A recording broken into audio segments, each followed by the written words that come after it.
Hello students, आज भी मैं कुछ बोर्ड में आए हुए क्वेश्चंस लेकर आया हूँ क्वाड्रेटिक के। जैसे ये पहला क्वेश्चन है, if x equals to 3 is one of the root of the quadratic equation x square minus 2kx minus 6 equals to 0, then find the value of k। भाई x इक्वल्स टू 3 इसका क्या है, एक रूट है, तो k की value find करनी है।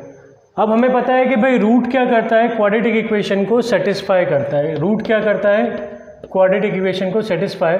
तो since x equals to 3 is the root of quadratic equation,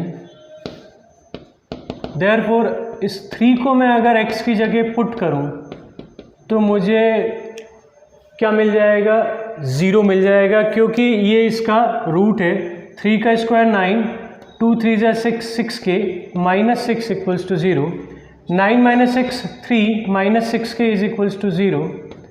minus 6k इधर गया तो plus 6k is equals to 3, और 6 यहाँ मल्टीप्लाई में जाएगा डिवाइड में, तो आ गया हमारे पास k इज इक्वल्स टू 1/2। तो ये क्वेश्चन 2018 में 1 मार्क का आया था। x इक्वल्स टू 3 इसका रूट बोला है, मतलब ये इस इक्वेशन को सेटिस्फाई करेगा। हमने वैल्यू पुट कर दी और k की वैल्यू निकाल ली 1/2। अगला क्वेश्चन है, find the value of k for which x square plus k into 2x plus k minus 1 is equals to 0 has real and equal roots.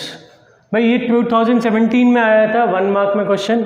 इसमें भी उन्होंने क्या बोला है कि भाई k की वैल्यू निकालनी है, जबकि इस इक्वेशन के क्या है, रियल एंड इक्वल रूट्स। पहली बात, इसे हम हमारे जनरल फॉर्म में कन्वर्ट करेंगे, क्योंकि ये इक्वेशन अभी जनरल फॉर्म में नहीं है। तो हम k का पहले तीनों में अंदर इंटू करेंगे ब्रैकेट के अंदर, ठीक है। k का तीनों में क्या होगा, अंदर इंटू होगा। जनरल फॉर्म में कन्वर्ट करने के लिए 2x इंटू के हो जाएगा 2kx, और यहाँ k इंटू के हो जाएगा k स्क्वायर, और k बन जा हो जाएगा k प्लस माइनस माइनस, ठीक। तो ये हमारी जनरल फॉर्म में आ गई क्वाड्रेटिक इक्वेशन। अब इसका a क्या है हमारा 1। भाई कोफिशिएंट ऑफ x स्क्वायर कुछ नहीं लिखा है, मतलब हम 1 लेंगे। b हमारा हो जाएगा 2k, x की कोफिशिएंट है 2k, और कांस्टेंट हमारा हो जाएगा k स्क्वायर माइनस k। जैसा कि मैं बता चुका हूँ कि अगर रूट्स रियल एंड इक्वल हों तो d क्या होता है, 0। तो since roots are real and equal, therefore d क्या हो जाएगा, 0, means b square minus 4ac क्या होगा, 0।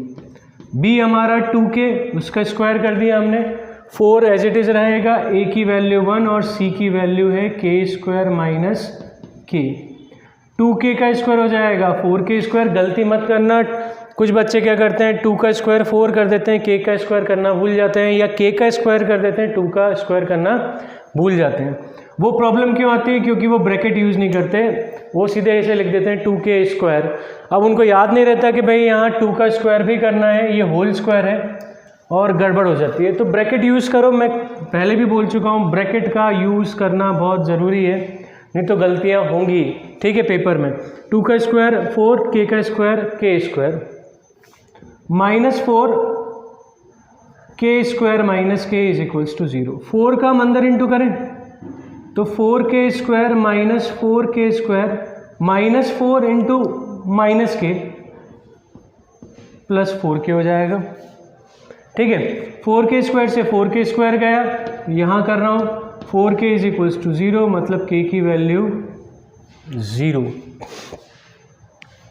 ठीक है। तो k की वैल्यू क्या आ जाएगी, 0, मतलब k इक्वल्स टू 0 पर हमारी जो क्वाड्रेटिक इक्वेशन है उसके रूट्स रियल और इक्वल होंगे।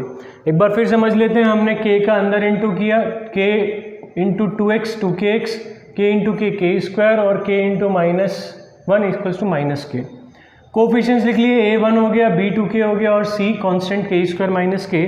रूट्स रियल एंड इक्वल हैं तो d 0 होगा, b स्क्वायर माइनस 4ac 0, मतलब 2k का स्क्वायर माइनस 4 ब्रैकेट में k square minus k, minus 4k square और minus 4k into minus k plus 4k हो जाएगा। 4k स्क्वायर से 4k square cancel, 4k is equals to क्या आया, 0। 4 को डिवाइड में 0 के नीचे ले जाएं तो k की वैल्यू क्या आएगी, 0। ये आंसर हो गया।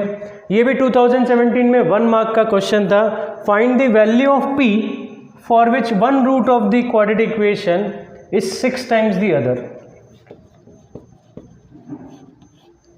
ठीक है, अब एक रूट दूसरे रूट का 6 टाइम है, p की वैल्यू फाइंड करनी है। हम मान लेते हैं let alpha beta are roots of quadratic equation.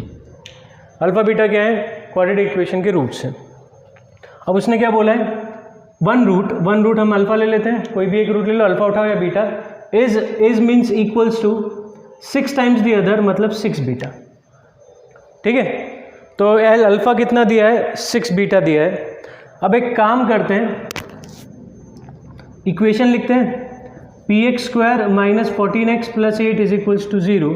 हमारा ए पी हो जाएगा b minus 14 and c is equals to क्या हो जाएगा? 8। क्लियर? ठीक है, coefficients a, x square coefficient a होता है वो p, coefficient of x b होता है माइनस 14 और c की वैल्यू 8। ठीक है, अब हमें पता है, हमने पॉलिनोमियल चैप्टर पढ़ रखा होगा टर्म 1 में। टर्म 1 का टॉपिक था सम ऑफ रूट्स। हमें होता है पता है alpha plus beta equals to minus b by alpha. तो एज इट इज़ अल्फा की वैल्यू रख देते हैं 6 बीटा और बीटा तो एज इट इज़ रहेगा। अल्फा की वैल्यू 6 बीटा है, ये गिवन है, ये चीज़ क्या है? गिवन है। बी की वैल्यू हो जाएगी minus 14, minus of minus 14 upon p. ठीक है, तो हमारे पास आ जाएगा 7 beta is equals to 14 upon p. ठीक है, 7 से ये कटा, 7 2 जा, तो बीटा की वैल्यू कितनी आ गई? बीटा की वैल्यू आ गई 2 बाय पी। अब हमारे पास है अल्फ़ा प्लस बीटा, हमने निकाल लिया अल्फ़ा इंटू बीटा जो कि सी बाय ए होता है। अल्फ़ा की वैल्यू 6 बीटा, तो 6 बीटा इंटू बीटा, और सी की वैल्यू है हमारी 8 और पी। ठीक है, ठीक है, ए की वैल्यू पी। यहाँ देखना, इस तरफ कर रहा हूँ मैं, तो 6 beta square is equals to 8 by p. Beta की वैल्यू हमारे पास है 2 बाय पी, वो रख देते हैं, 2 बाय पी का स्क्वायर हो जाएगा और ये 8 बाय पी हो जाएगा। 6 इंटू 4 अपॉन पी स्क्वायर। ठीक है, पी का स्क्वायर पी स्क्वायर, 2 का स्क्वायर 4, 6 और 4 मल्टीप्लाई में आएंगे, उसके नीचे पी स्क्वायर आ जाएगा। यहाँ 8 बाई पी, 4 2 जा 8, ठीक है ना, एंड 2 3 जा 6। ठीक है ना, ये तो आता है ऊपर, अगर दोनों तरफ कोई फैक्टर कोई नंबर्स कट रहे हैं तो काट सकते हैं, पर दोनों न्यूमरेटर में होने चाहिए, कंडीशन ही होगी। अब क्रॉस मल्टीप्लिकेशन करें तो p 3 के साथ इंटू होगा 3p, और p स्क्वायर 1 के साथ होगा तो p स्क्वायर। क्लियर है? तो 3p is equals to p square, हमारे पास ये कंडीशन आई। यहाँ से हम p की वैल्यू निकालेंगे, इस तरफ ध्यान देना, यहाँ जगह नहीं है, अगर मैं नीचे लिखूंगा तो वो शायद दिखाई ना दे। तो p square is equals to हमारे पास आया 3p, p square minus 3p क्या हो जाएगा? 0। p में कॉमन लूँ तो p minus 3 is equals to 0। अब दो टर्म्स का प्रोडक्ट देखो, यहाँ p कॉमन आ रहा था, मैंने p कॉमन निकाल लिया, एक के पास p बचेगा, एक के पास 3, बीच में साइन माइनस करें। अब देखो दो टर्म्स प्रोडक्ट में है, तो या तो दोनों जीरो हो या कोई एक जीरो हो, तभी ये प्रोडक्ट जीरो होगा, नहीं तो जीरो होने का सवाल ही नहीं है, दोनों में से कोई एक जीरो होना चाहिए। तो उससे p इज इक्वल्स टू 0 आ गया, और यहाँ p इज इक्वल्स टू क्या आ गया? 3। p 0 और 3, एक बार चेक कर लेते हैं क्या 0 पॉसिबल है। तो अगर मैं p को 0 कर दूं तो x स्क्वायर की टर्म ख़त्म, और मैंने अपने पहले लेक्चर में बताया था x स्क्वायर की जो कोफिशिएंट होता है, x स्क्वायर का जो कोफिशिएंट होता है वो कभी भी 0 नहीं होता, वो नॉन ज़ीरो होता है इन अ क्वाड्रेटिक इक्वेशन, क्योंकि अगर वो 0 हो गया तो क्वाड्रेटिक इक्वेशन ही नहीं बनेगी। तो p 0 नहीं होगा, p equals to 0 can not be possible, ये p 0 नहीं होगा, तो आंसर क्या होगा? p is equals to 3।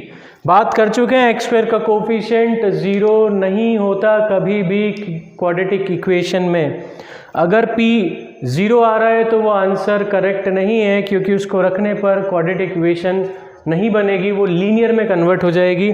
और उन्होंने साफ साफ बोल रखा है भाई ये क्वाड्रेटिक इक्वेशन है, तो सिंपल सी बात है p 0 नहीं होगा, p इज इक्वल्स टू 3 होगा। हम और भी कुछ क्वेश्चंस लेके आएंगे जो बोर्ड में आए हुए हैं। अब हम वर्ड प्रॉब्लम से बात करेंगे, जो बोर्ड में वर्ड प्रॉब्लम्स आई हुई हैं। ठीक है, मैंने पूरी कोशिश की कि तुम्हें ये क्वेश्चन समझ में आए, ठीक है। अगर समझ में आए हैं तो प्लीज़ इस वीडियो को लाइक करना, चैनल को सब्सक्राइब कर लेना, ठीक है। और मैं और भी वीडियोस लेकर आऊँगा क्वाड्रेटिक इक्वेशन में जो बोर्ड में आए हुए क्वेश्चन है उन पर। तब तक के लिए गुड बाय, थैंक यू।